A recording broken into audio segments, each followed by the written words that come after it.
of non-priority items, and poor optimization of distribution models. There is also number 4, where we have procurement chaos. Here we experience long lead times as a result of operating inefficiencies. After review of this report, the board then holds that these challenges will require further review of KEMSA around 3 key areas. The first one being the structure of KEMSA. In this, the organization structure establishes the degree to which it is constrained in achieving the strategic objectives. Then we have number 2 as governance, to determine the best fit approach to leadership and to oversight across the organization. Then we have the processes as number 3, to determine the gaps in the organization processes, procedures, and technologies. So, as the review gets underway and in compliance with the legal requirements governing labor management, the board has issued general notice letters to all staff working with KEMSA this morning. As per the general notice letters issued, all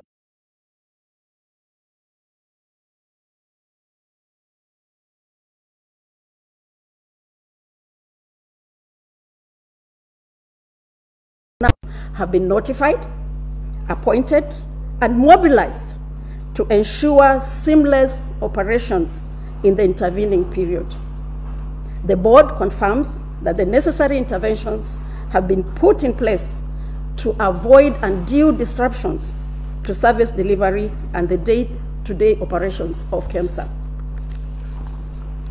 The release of all staff to work from home is a procedural formality to facilitate the review of the organizational structure, and this will be undertaken expeditiously to ensure that the staff complement is fit for purpose and within the approved staff establishment levels. Attendance sensitivity and empathy will be maintained as the board is committed to ensuring a smooth review, and the following support measures have indeed been put in place. 1. Continuous staff engagement and consultation within the next 30 days. This will ensure departmental and team engagements are undertaken, and then will ensure communication of internal meeting schedules and communication with staff through official channels and through the relevant supervisors. Number 2, commitment to inclusivity. All staff will be engaged and appraised. They will all be engaged and appraised throughout the notice period. And then there's the issue of psychosocial support, which the board has taken into consideration, and the necessary counseling and psychological support will be availed to all staff with no exception. The board is committed to facilitating the necessary reforms to ensure that KEMSA challenges are sufficiently addressed. This commitment includes aligning the organizational structure to industry-accepted standards for a health, commodities, and technologies procurement organization. It also calls for the introduction of global best practices, which include acceptable span of control, transparent reporting relationships and command structures, compounding related functions for strengthened accountability, and finally, a redetermination of optimal staffing levels and norms.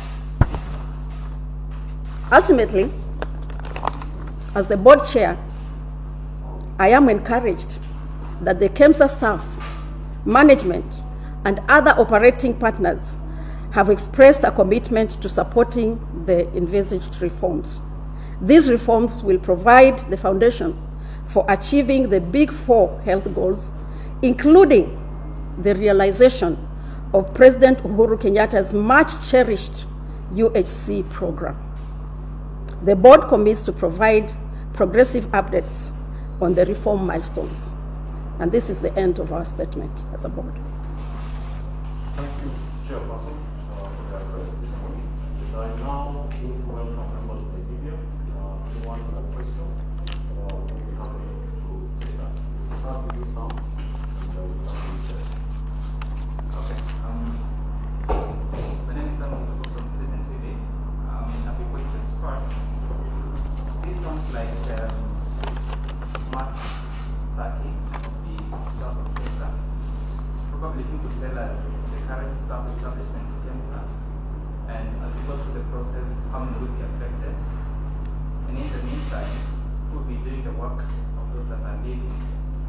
And secondly, already there are concerns from different legislators, including senators and members of the National Assembly, who are saying that this is a punishment to quote-unquote innocent workers of KEMSA at a time that KEMSA is still embroiled in the famous COVID-19 scandal.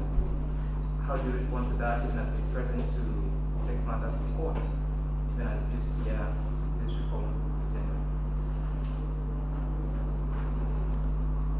Thank you. Your name is? Sam from Citizen. From Citizen. Thank you very much for those issues. And indeed, you have raised various issues. One is on staff levels, and wondering whether this will be mass sacking and whether this will be a punishment to our staff, which will affect maybe innocent people. And also, you're looking at the possible court process that might be involved. As a board, as we mentioned,